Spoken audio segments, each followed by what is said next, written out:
Leadership is about others. A leader, as the Bible describes a leader, is a servant. For you to lead, you must first agree to serve. He who must be the greatest among you must be the least among you, must agree to serve you. So leadership is about others. As we give hope, we also work to transform lives. Yes. We also help. We know that there are notions that there could be a generation that is hopeless in quotes, but they are not hopeless.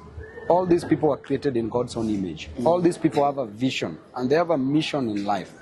A mission to ensure and a vision to ensure that they transform their lives and the lives of their neighbors for the better. And we are here to assist them. Yes. And we know that Kenya that was in 1960s is not Kenya that was in 1990s, and is not Kenya that is there today. Things change. Every other time we get proper leadership, people could be hopeless because there are no jobs. People could be hopeless because there is overtaxation. People could be hopeless because there is high cost of living. People could be hopeless because they can't afford education.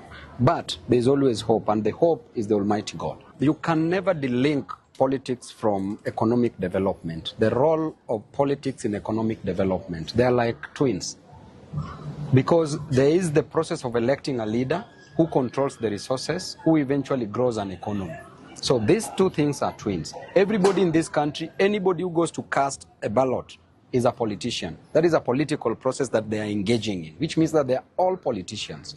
So the question is, after electing a politician, what do these politicians do? Some become dealers, others become leaders. Some have a mission to destroy the nation, some have a vision to transform lives. So that is the only difference that we have. Therefore, when we elect a leader, it is better for that leader to work. And I want to encourage this generation, the Gen Zs, the millennials, to participate in the forthcoming elections in 2027, because they are the majority.